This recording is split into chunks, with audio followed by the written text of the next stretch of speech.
Hola y muy bienvenido a todos. Gracias por compartir el acto de la presentación de este libro.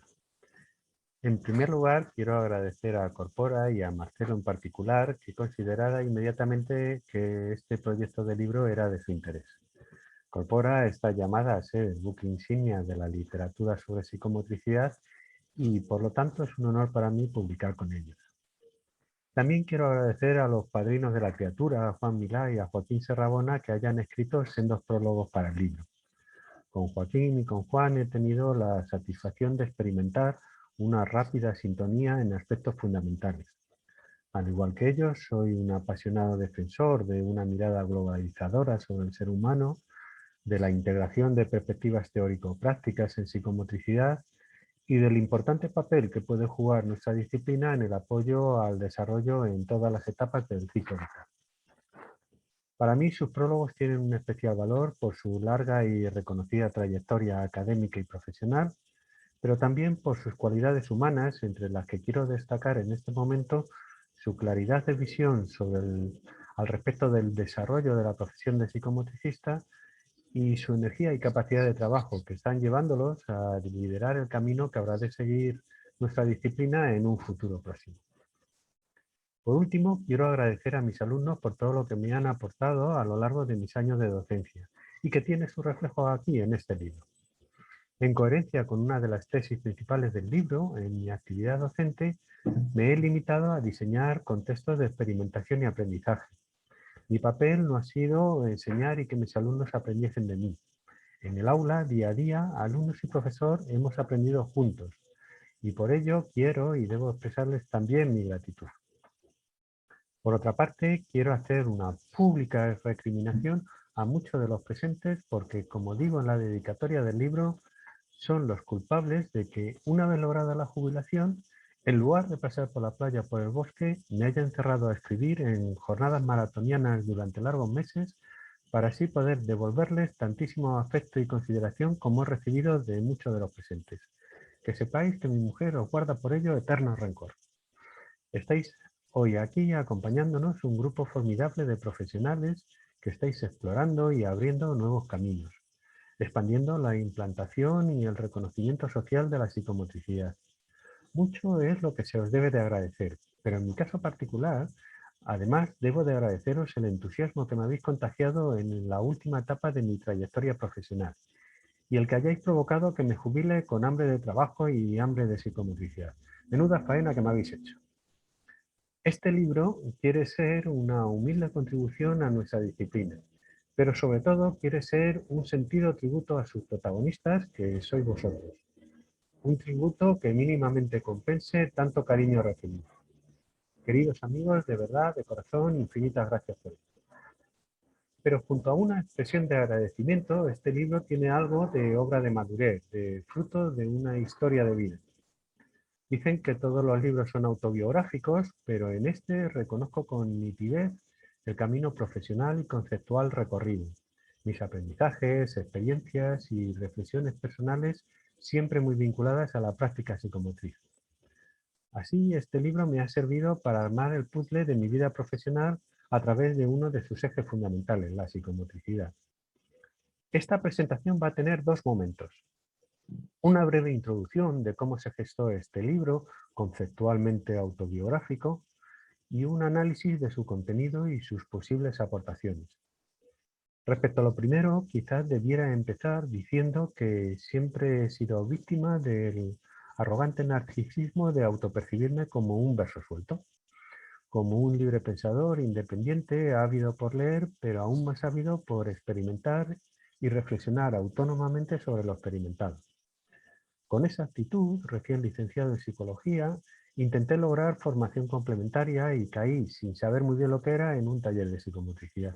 Y quedé atrapado por nuestra disciplina para siempre.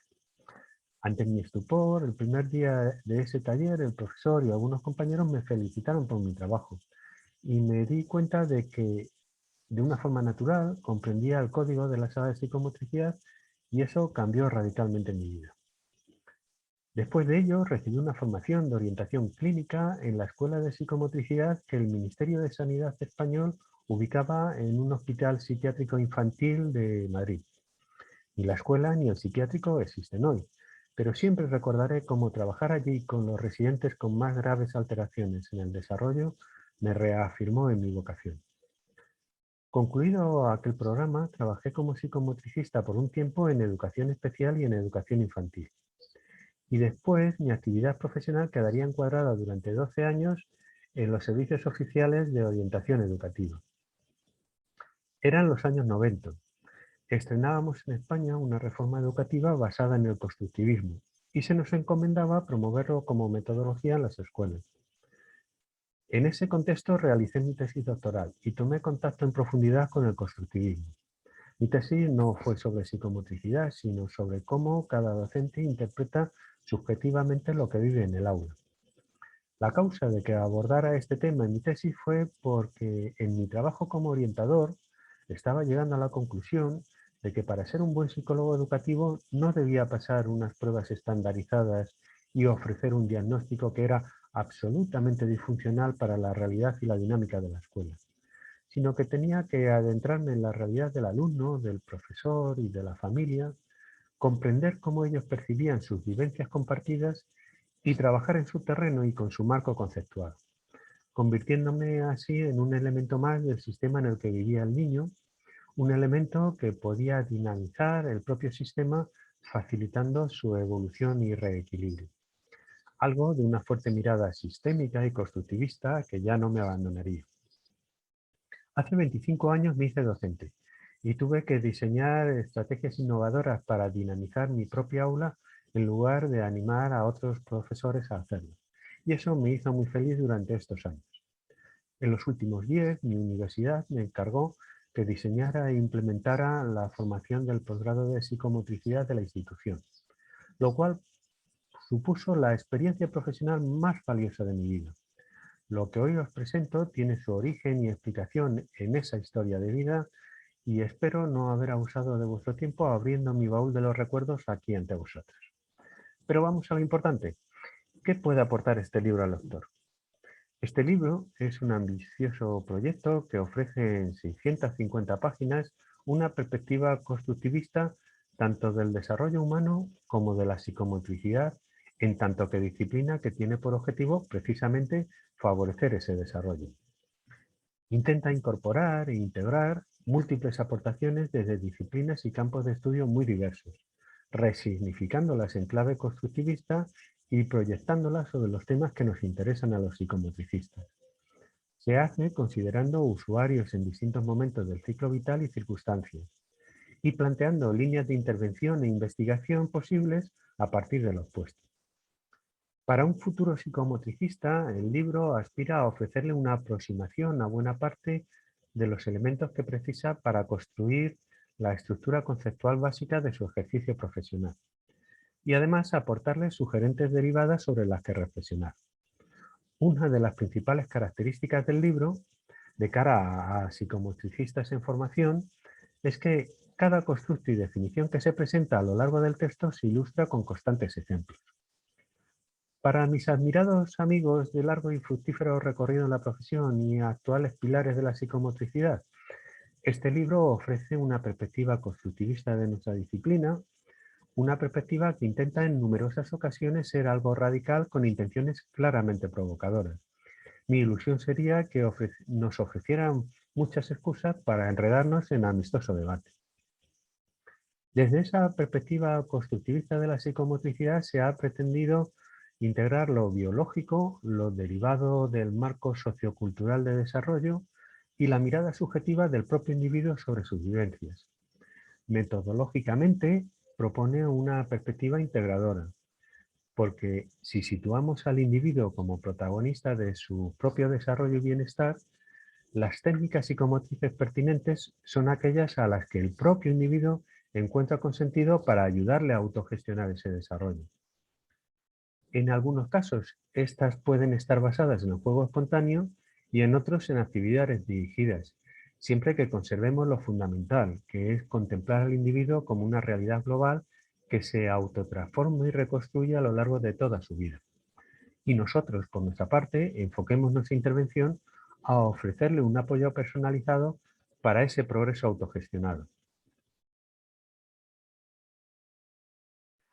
En relación a la portada, en ella aparece un cuerpo desnudo en movimiento, desplegándose como un sistema global, armonioso y equilibrado. Se trata de una metáfora de cómo se interpreta en este libro el objetivo de nuestra actividad profesional: favorecer, con la menor intromisión posible, que el propio individuo protagonice su desarrollo y logre ese equilibrio y armonía vital deseable. El libro tiene tres partes. La primera se compone de dos capítulos. Uno recoge un resumen de las distintas orientaciones teórico-prácticas en psicomotricidad y el otro presenta un enfoque constructivista de la psicomotricidad ilustrado con experiencias de distinto tipo. La segunda parte del libro tiene 5 capítulos donde se recoge la fundamentación básica para una psicomotricidad constructivista. Y la tercera parte del libro está destinada a explorar las posibilidades de expansión de la psicomotricidad, a ejemplificar algunas líneas de investigación para avalar su impacto y, por último, un epílogo a título de resumen conceptual del libro. Pues bien, si os parece, vamos a presentar el contenido de cada capítulo brevemente. El capítulo primero parte de recordar cómo el binomio cuerpo-mente está presente en todos los esfuerzos por comprender la naturaleza humana y también inunda nuestra disciplina. Hasta el propio nombre psicomotricidad está haciendo referencia a ese binomio cuerpo-mente. Este tema de reflexión renueva su vivencia hoy en día por la irrupción de avances en el conocimiento del cerebro, entre otras cosas, y cómo estos avances van a hacernos replantear algunos conceptos. En este capítulo primero se revisan los objetivos, los contenidos, la metodología, los puntos de encuentro y los puntos débiles de los distintos modelos teórico-prácticos en psicomotricidad a lo largo de su breve historia. Como conclusiones del capítulo primero, se afirma que los desafíos de la psicomotricidad en la actualidad serían integrar las distintas aportaciones con una perspectiva global y sistémica, alcanzar el reconocimiento social, científico y académico como disciplina e implantarse en nuevos ámbitos demostrando su pertinencia y utilidad para muy diversos colectivos. El capítulo segundo parte de lo que podría ser el primer axioma constructivista, que establecería que la percepción, incluida la de uno mismo, la memoria, el conocimiento y las emociones, todo ello son una realidad subjetiva construida por la persona. Una realidad que construimos con recursos biológicos, socioculturales y personales derivados de la historia de vida de cada individuo. Los miembros de una misma especie compartimos los mismos recursos biológicos.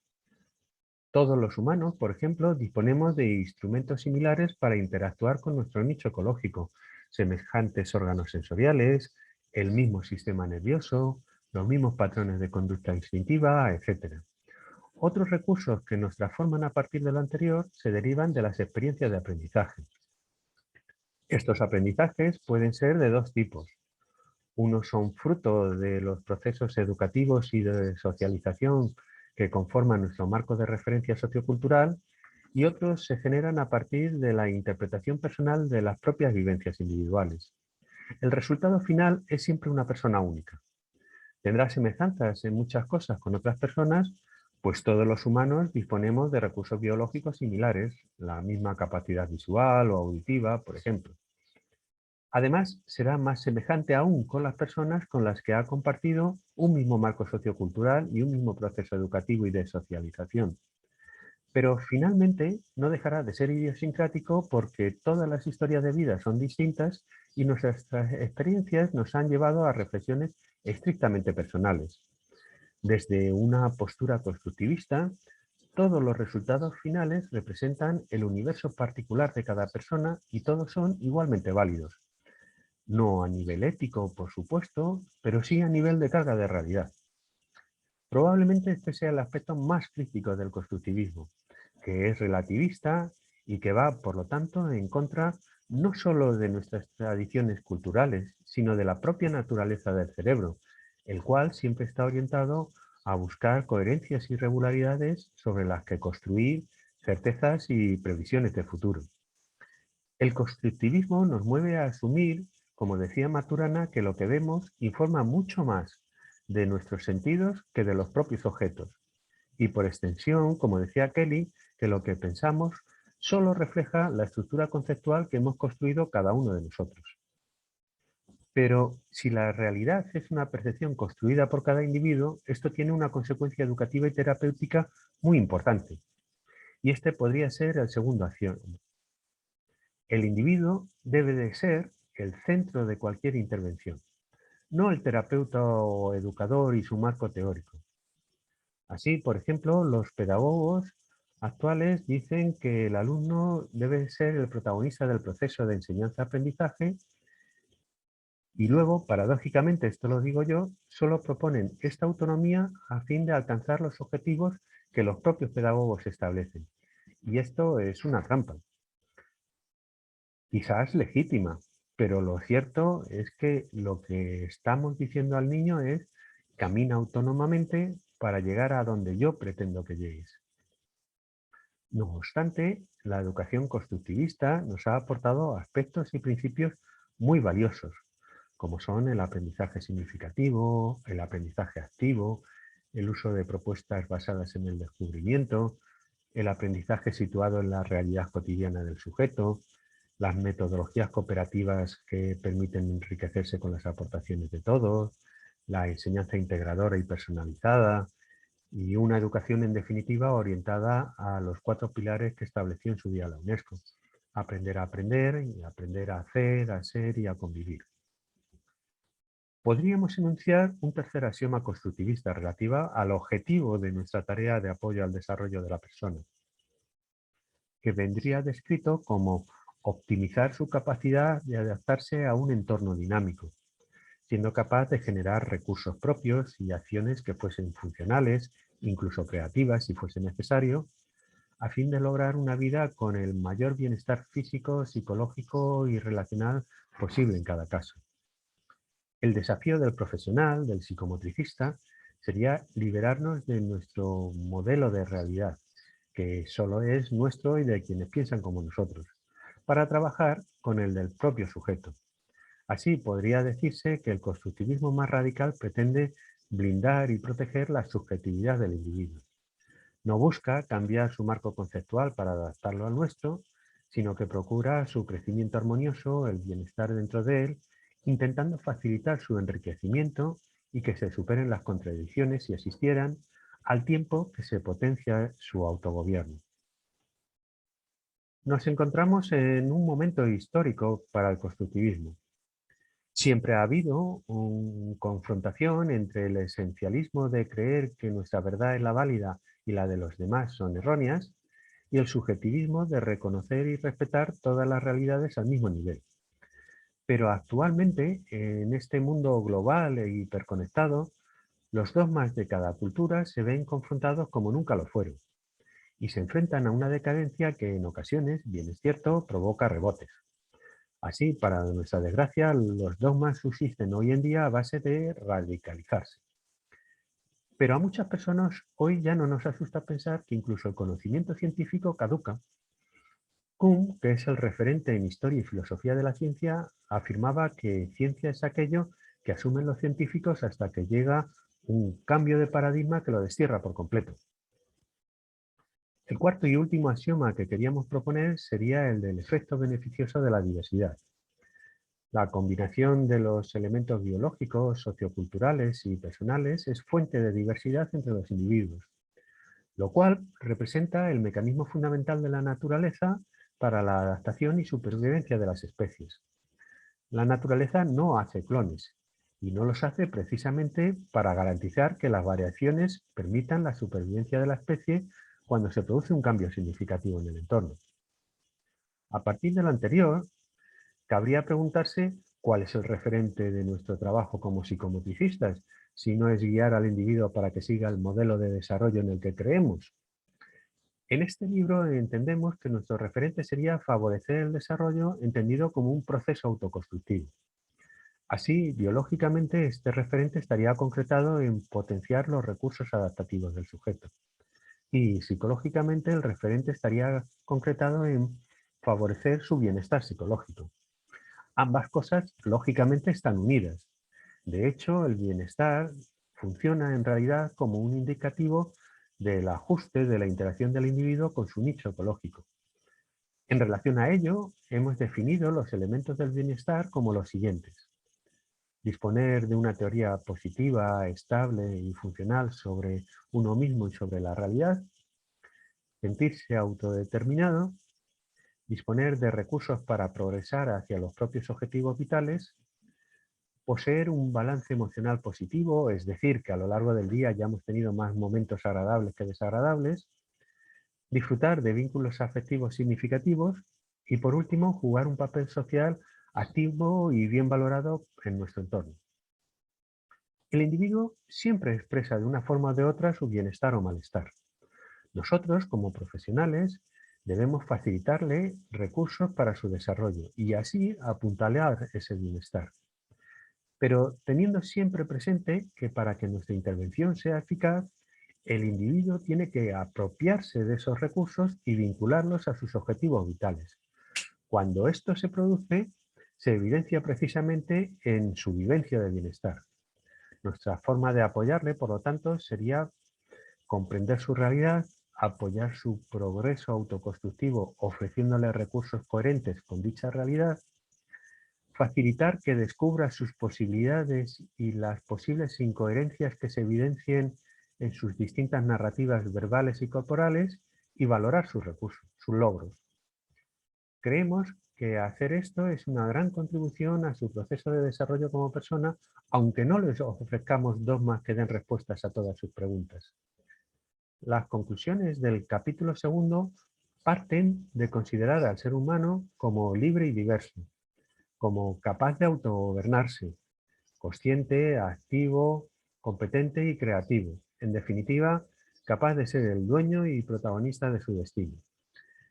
El psicomotricista actuaría acompañando y apoyando ese proceso autoconstructivo, para lo cual diseña un entorno de experimentación adaptable a las necesidades del sujeto y, por otra parte, genera una intersubjetividad donde relacionarse con él, pero no tratando de que el sujeto absorba las derivadas de su propio modelo, sino incorporándose él a la estructura conceptual del sujeto para ayudarle a descubrir sus posibilidades e incoherencias.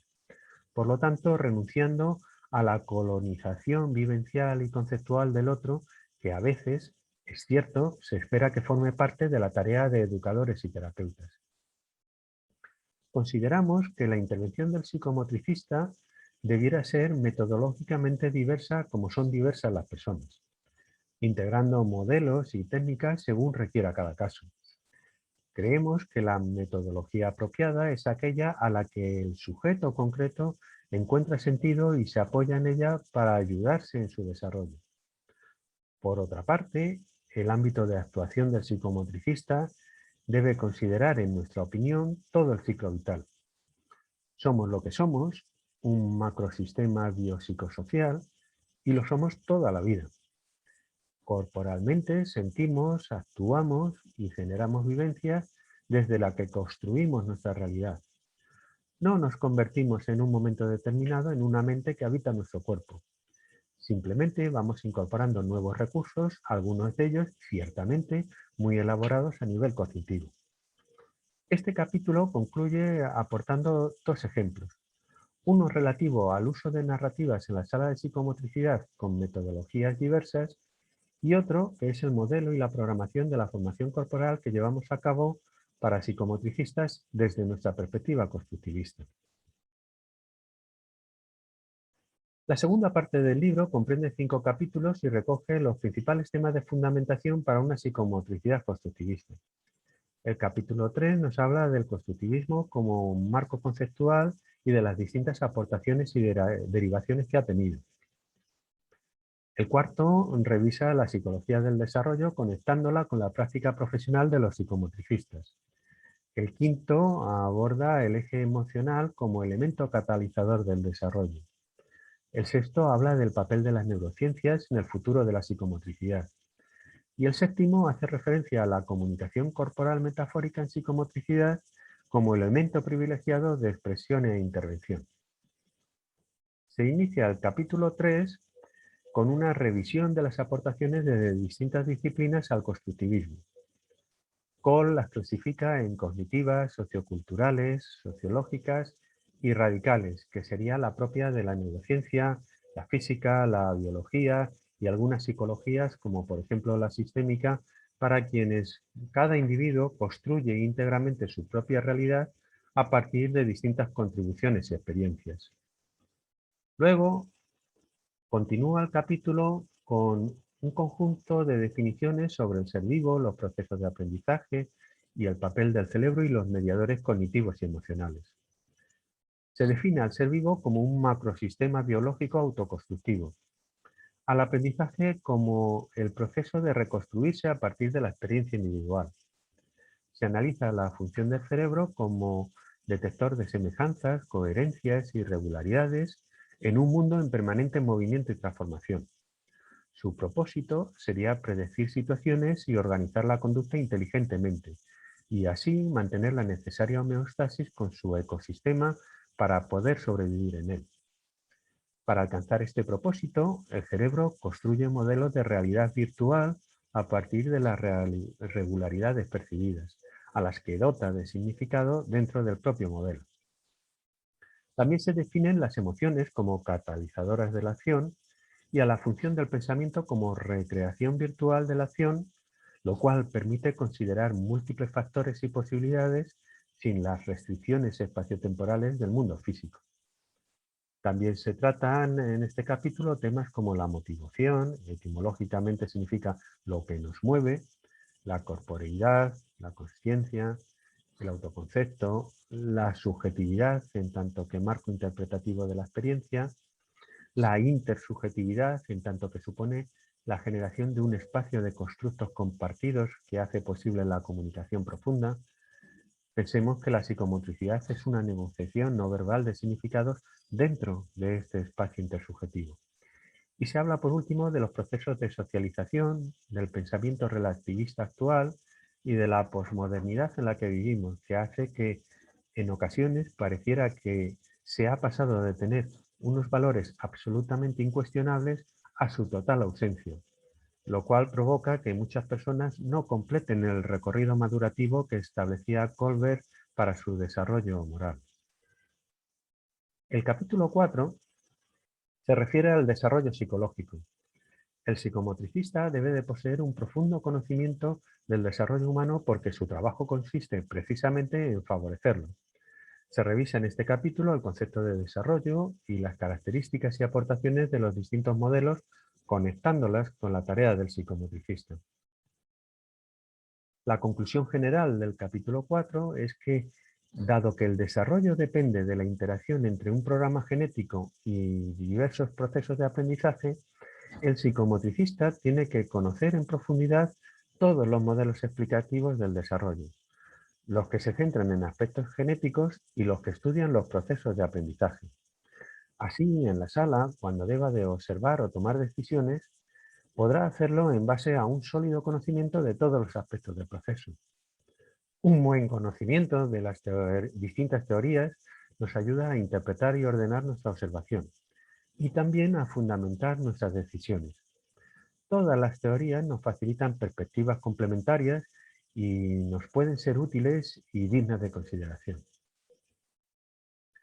En el capítulo 5 se parte de que el eje emocional es determinante en la tarea del psicomotricista de promover el desarrollo integral y el bienestar psicológico.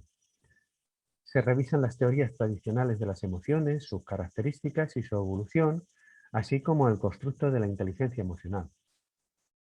Desde una perspectiva constructivista, lo primero que hay que decir, como recoge magníficamente Elisa Barrett en su obra, es que las emociones no tienen una entidad neurofisiológica específica, y mucho menos son instancias que nos desbordan o nos traicionan. Desde esta perspectiva constructivista, las emociones son una percepción contextualizada de cómo reaccionamos corporalmente a una situación. Se habla en el capítulo del papel de los constructos emocionales en el significado atribuido a las vivencias y también del papel de la autorregulación emocional en el desarrollo del sujeto. Recordemos el famoso estudio longitudinal Dunedin, en cuyo informe se convertía a la autorregulación emocional en el factor crítico de la vida de las personas. También analizamos en este apartado las variables que afectan a esta autorregulación emocional, como la incertidumbre, el nivel de exigencia, la hostilidad del ambiente, etc. La autorregulación emocional es clave en el autogobierno y, por lo tanto, en el desarrollo y el bienestar psicológico, tal y como nosotros lo concebimos. La principal característica, la principal conclusión del capítulo 5 sería que solo aprendemos de forma duradera y significativa lo que nos emociona, es decir, lo que nos motiva, lo que nos mueve, o lo que es lo mismo, lo que sacude nuestro sistema corporal y le atribuimos un significado valioso. Las emociones son el gran catalizador para el cambio. Resaltan y ayudan a interpretar situaciones relevantes para el sujeto y facilitan la remodelación de nuestra estructura conceptual. No obstante, no es menos cierto que progresivamente los afectos también se van cristalizando, reduciendo las alternativas contempladas en el procesamiento de las situaciones, para evitar así enfrentarse a las necesidades de hacer cambios, lo cual nos hace perder flexibilidad adaptativa. Frente a ello, debemos permanecer muy alertas toda la vida, sobre todo cuando nos hacemos mayores, como es mi caso. Por último, decir que en la sala de psicomotricidad las emociones están muy presentes y favorecen que las experiencias vividas en ella sean más significativas para el sujeto, provoquen en él reacciones que expresen con claridad su singularidad y le ayuden a reconceptualizar sus percepciones y a crecer en su desarrollo. El capítulo 6 nos habla del cerebro, definido como un sistema de gestión corporal que se reconstruye funcional y físicamente a partir del aprendizaje. El cerebro determina las experiencias, pero también las experiencias modifican el cerebro incluso físicamente. Se revisa en este capítulo las estructuras anatómica y funcional del sistema nervioso y del sistema sensoriomotor, y se analizan las funciones emocionales, las cognitivas, así como la atención, la percepción y la memoria, y las ejecutivas, que son las responsables de la conducta inteligente y propositiva que nos permite adaptarnos al contexto. Por ejemplo, el control de la atención, el procesamiento de la información, la flexibilidad cognitiva, así como la gestión de las actividades en curso. Se definen también los procesos metacognitivos y la creatividad, los estilos cognitivos y actitudes asociadas, así como los factores disposicionales. Por último, se presenta el concepto de inteligencia corporal de Claston. De él se deriva que el cuerpo es el sujeto inteligente. El cuerpo es un macrosistema preparado para adaptarse a todo tipo de cambios. A cambios en la dieta, del clima, de actividad, a lesiones, a infecciones, etc. Con la participación del cerebro o sin ella. Consciente el sujeto de ello o sin serlo. Y esto es así en todos los seres vivos, hasta en los más elementales. Ello nos obliga a reconceptualizar la inteligencia con una perspectiva más global en la que, como dice Claston, el cuerpo sería el sujeto de la acción inteligente. No el cerebro, que pasaría a ser un mero instrumento, y menos aún el pensamiento, que sería un producto de ese instrumento, el cerebro. Por último, se ofrecen ejemplos básicos de neuroestimulación sensoriomotriz y de neuroestimulación de las funciones cognitivas y ejecutivas, pensando en algunas de las tareas que a veces abordan los psicomotricistas.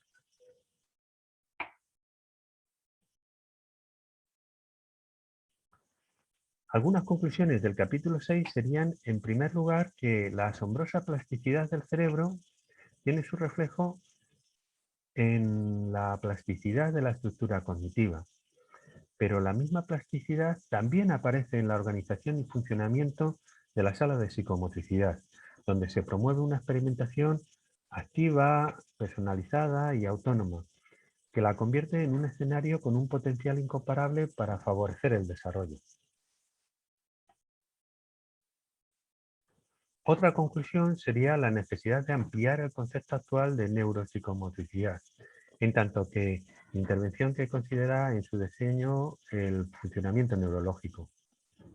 Porque si el cuerpo globalmente es el sujeto inteligente, nuestra mirada debiera incluirle en su integridad. Por último, se reflexiona en este capítulo sobre las futuras aportaciones y limitaciones de la neurociencia a la psicomotricidad. En relación a sus futuras contribuciones, creemos que no debe esperarse que las neurociencias nos ofrezcan alternativas para la forma en que promovemos los aprendizajes en entornos educativos. Pedagogos y psicólogos educativos sabemos muy bien cómo se aprende porque los efectos de las distintas metodologías han sido muy investigados. Sabemos de la bondad del aprendizaje significativo y del aprendizaje activo. Sabemos de lo positivo de explorar, de practicar, de hacer un buen tratamiento del error, de la diversidad de materiales, de fomentar la creatividad y la reflexión, de la interacción entre aprendices, de potenciar la motivación y la autoestima y de la adaptación al ritmo personal de cada sujeto, etc. Nada de eso es nuevo, aunque le llamemos ahora neuroaprendizaje. Por tanto, la neurociencia no va a explicarnos cómo intervenir en un proceso de desarrollo en entornos educativos. Ya tenemos evidencia suficiente de cómo hacerlo, pero va a poder medir y validar el impacto neurológico de distintas intervenciones. Y no me cabe duda de que la neurociencia va a dejar en muy buen lugar a la psicomotricidad y demostrará que tiene un gran impacto en el cerebro, ya que reúne todas las características mencionadas, convirtiéndola en un escenario de aprendizaje constructivista paradigmático. Un escenario donde se trabaja activamente, con vivencias significativas gestionadas por el propio sujeto y con una importante carga emocional. Un escenario que es tan flexible y adaptable como el propio cerebro. Esta validación de las neurociencias será enormemente valiosa para nuestra disciplina y supone la contribución más importante que debemos de esperar de ellas. Por otra parte, la neurociencia puede ayudar a consolidar en psicomotricidad una perspectiva científica complementaria a nuestra natural inercia a las reflexiones filosóficas o incluso poéticas tan frecuentes en nuestra disciplina, como en realidad, dicho sea de paso, en todas las disciplinas humanistas. Pero también quisiera hablar de límites. Creemos que el principal límite de las neurociencias, y esto quisiera resaltarlo, es que la realidad que construimos y que vivimos es subjetiva. Es analógica y por lo tanto difusa e inestable. Esa es la razón por la que nuestras acciones educativas o terapéuticas no están ni pueden estar basadas en una intervención rígidamente protocolizada, sino en un diálogo intersubjetivo con una semántica plagada de raíces biológicas y socioculturales que se entremezclan entre sí. Y ahí las neurociencias no nos pueden ayudar demasiado. Y precisamente por ello, el capítulo 7 de nuestra fundamentación está destinado a la comunicación, y en especial a la corporal, máxime cuando su contenido se extiende metafóricamente más allá de la conciencia del propio sujeto, como sucede con frecuencia en la sala de psicomotricidad. El desarrollo precisa una interacción significativa, y esta precisa vínculos y comunicaciones válidas. Hablamos en este capítulo 7 de las características tradicionalmente analizadas en el acto comunicativo, concluyendo con la perspectiva constructivista de la comunicación de Wallach. Después nos centramos en las metáforas como instrumento de construcción de significados. También se hablará de la interacción social metafórica en su doble vertiente, como estrategia de socialización y como expresión personal del individuo hacia su entorno. Por último, se dedica un apartado a la metáfora en el arte como expresión amplificada de las motivaciones, necesidades y temores humanos. Utilizamos para adentrarnos en ello, por una parte, lo que nos enseña la expresión corporal desde la danza y por otra, la narrativa recogida en mitos, leyendas y cuentos. Algunas conclusiones del capítulo 7 serían, en primer lugar, la gran fuerza que poseen las metáforas como instrumento de intervención. Una metáfora es una gestalt perfecta sin límites espaciotemporales. Es novedosa y puede actuar fuera del campo de la conciencia. Motiva la evolución personal autorregulada y facilita la comunicación, la negociación de significados con otras personas y la toma de decisiones. En psicomotricidad, el juego puede tener un potente carácter de expresión metafórica, permitiendo al sujeto reelaborar indirectamente situaciones vividas, ensayar cómo afrontarlas y comprobar los obstáculos a superar y los recursos personales disponibles. La sala de psicomotricidad es un espacio de diálogo metafórico fundamentalmente no verbal, con presencia frecuente de aspectos inconscientes que se expresan, se vivencian y se pueden reelaborar por medio de reenfocar la atención del sujeto, modificar la carga emocional de las vivencias y crear y experimentar nuevas formas de actuar, de sentir y de pensar. La sala de psicomotricidad permite generar una intersubjetividad desde la que andamiar y motivar el desarrollo del sujeto y su autorregulación, potenciando todos los procesos sensoriomotrices, cognitivos y ejecutivos, en numerosas ocasiones a partir de propuestas que utilizan intencionalmente la metáfora. La tercera parte del libro está destinada a las aplicaciones y experiencias en psicomotricidad y comprende los capítulos 8, 9 y 10. El octavo recoge las aplicaciones de la psicomotricidad en distintos momentos del ciclo vital. El noveno incluye una recopilación de experiencias de investigación en las que hemos estado involucrados. Y el décimo consiste en un epílogo a modo de cierre y resumen del libro. En el capítulo 8 se hace un repaso a la seña de identidad de la psicomotricidad. Se reflexiona sobre los procesos generales de evaluación e intervención y posteriormente, a título de ejemplo, se presentan algunas propuestas de actuación en distintos momentos de la vida. No es una revisión de todo lo que se puede hacer, no se pretendía eso, sino que es una reafirmación de que hay muchas cosas que se pueden hacer a partir de considerar a las personas como seres globales en continua autotransformación, desde una disciplina como la psicomotricidad, que también es global, muy potente y adaptable a la realidad y necesidades de apoyo de cada individuo. Los ejemplos que se ponen son: en primera infancia, en la etapa 0-2, hablamos del diálogo tónico. En la etapa 3-7 hablamos del potencial del juego. Para la segunda infancia nos referimos al estímulo del aprendizaje, de la creatividad y de los patrones funcionales de interacción social. En adolescentes hablamos de lograr una vivencia madura del cuerpo y de cultivar la expresión corporal. Y por último, en adultos nos referimos al trabajo sobre 3 escenarios. Uno genérico, en el que se propone trabajar la conciencia corporal y la autorregulación emocional. Otro relacionado con la formación corporal del psicomotricista en lo relativo a fundamentar su disponibilidad corporal y su capacidad de empatía y diálogo tónico. Y un tercero respecto a la gerontopsicomotricidad, en el cual hacemos referencia a los programas de dinamización y los programas de estimulación corporal. Cerramos el capítulo reflexionando sobre las necesidades específicas de apoyo al desarrollo. Se trata de un tema evidentemente multicausado y transversal a todas las etapas del ciclo vital, al tiempo que una cuestión de clara responsabilidad social.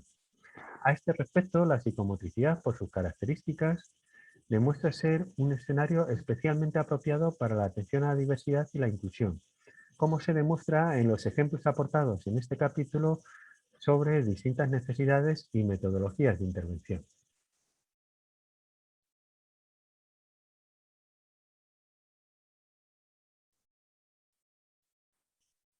Algunas conclusiones del capítulo 8 serían las siguientes.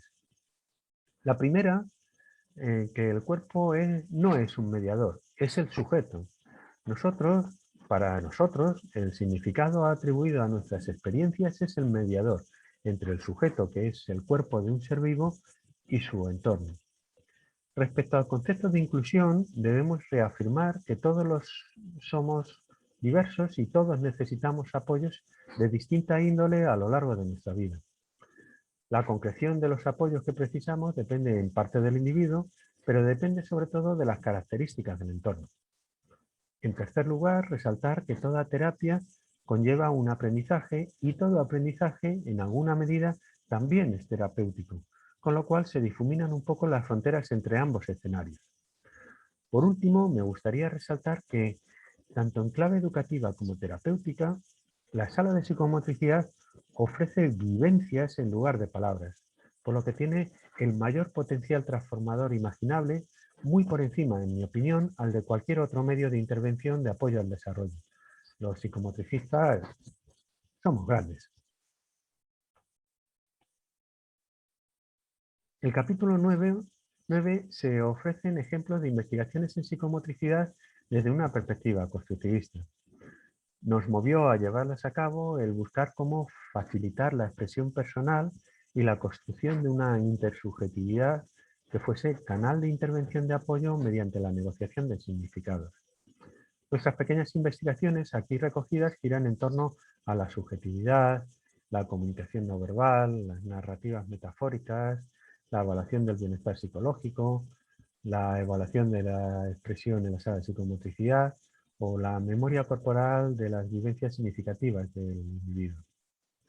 Por último, el capítulo 10 es un epílogo que recoge algunas conclusiones del libro. Le hemos titulado Somos un cuerpo con historia. Lo hemos hecho así porque, si bien el punto de partida de este epílogo sería reconocernos como un macrosistema biológico, hay que afirmar que eso no lo es todo, hay algo más. Como decíamos antes, la neurología nos demostrará en pocas décadas cómo se refleja en nuestro cerebro los procesos de aprendizaje, de razonamiento y de resolución de problemas sin recurrir a constructos mentalistas. La paradoja se encuentra en que, aunque solo seamos un cuerpo en acción, para que esa acción sea la más inteligente y adaptativa posible, construimos un modelo de realidad virtual propio que tiene como eje una identidad singular y que genera una narrativa vital que orienta y da sentido a nuestras acciones. Es decir, que para ser objetivamente más adaptativos, construimos una realidad subjetiva. Nuestra interfaz cognitiva nos permite una autotransformación considerablemente precisa y ajustada a las necesidades que nos genera la dinámica de nuestro nicho ecológico. Para ello, atribuye significados a lo que vivimos y construye modelos interpretativos y predictivos de las situaciones vividas. La inevitable singularidad de dichos modelos de realidad nos hacen personas únicas y diversas, multiplicando así nuestras posibilidades de desarrollo. Así, aunque posiblemente seamos solo un cuerpo, cada uno de nosotros vivimos y protagonizamos una historia con significado propio. Una historia con raíces en nuestra herencia biológica y sociocultural, pero permanentemente reescrita a partir de las experiencias vividas, determinando así una narrativa vital totalmente única. Y por ello decimos que somos un cuerpo, sí, pero un cuerpo con historia. Como psicomotricistas, creemos que el desarrollo personal y el bienestar pasa por reencontrarnos con el cuerpo que somos. En él están las respuestas y reencontrarnos con él nos va a permitir construir significados coherentes que atribuir a nuestras vivencias, dotándolas de sentido, lo cual nos procurará bienestar. Por otra parte, para avanzar en el desarrollo precisamos un apoyo social apropiado, y en ello se justifican figuras profesionales como la del psicomotricista. Un apoyo social apropiado es necesario para que se activen algunos programas genéticos y también para disponer de recursos para construir autónomamente la propia identidad. El entorno social, educativo y de salud debiera facilitar que cada persona pudiera construir y protagonizar su vida, poniendo a su disposición los recursos necesarios para que la identidad y el modelo de realidad que construya fuesen positivos, funcionales y actualizables, y que fueran fuente de salud, bienestar y autodeterminación. Para ello, la sala de psicomotricidad representa un entorno físico y psicológico que ofrece vivencias personalizadas, ricas en significados posibles y valiosas para autoconstruirse y cimentar el bienestar personal. El psicomotricista tiene por tarea diseñar y gestionar la sala para que el sujeto viva en ella experiencias que le sean útiles para su autoconstrucción como persona, sin olvidar que para que dichas experiencias sean útiles, el sujeto debe atribuirles un propio significado y encajarlas en su realidad personal. Para lograr su objetivo, el psicomotricista debe de escuchar la memoria verbal y corporal del sujeto, sus elementos conscientes e inconscientes. Debe ser capaz de interactuar con el sujeto dentro de su estructura de significados y debe personalizar el andamiaje que le ofrece, permitiéndole que protagonice su proceso de desarrollo con autogobierno. Quiero concluir esta presentación dando un espacio a las lecturas que me ayudaron a formalizar mis percepciones sobre el ser humano, su desarrollo, su bienestar, el papel de la psicomotricidad y de los psicomotricistas, tal y como se recogen en este libro. Son referencias mucho más autorizadas que la mía, que dan soporte a las tesis expuestas. Muchas gracias a todos por acompañarnos en esta presentación y también, si me permitís, expresar mi solidaridad y acompañamiento afectivo para todas las personas que de una forma o de otra se han visto afectadas por esta situación sanitaria que hemos vivido en los últimos tiempos. Muchas gracias.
Bueno, pues esto es todo.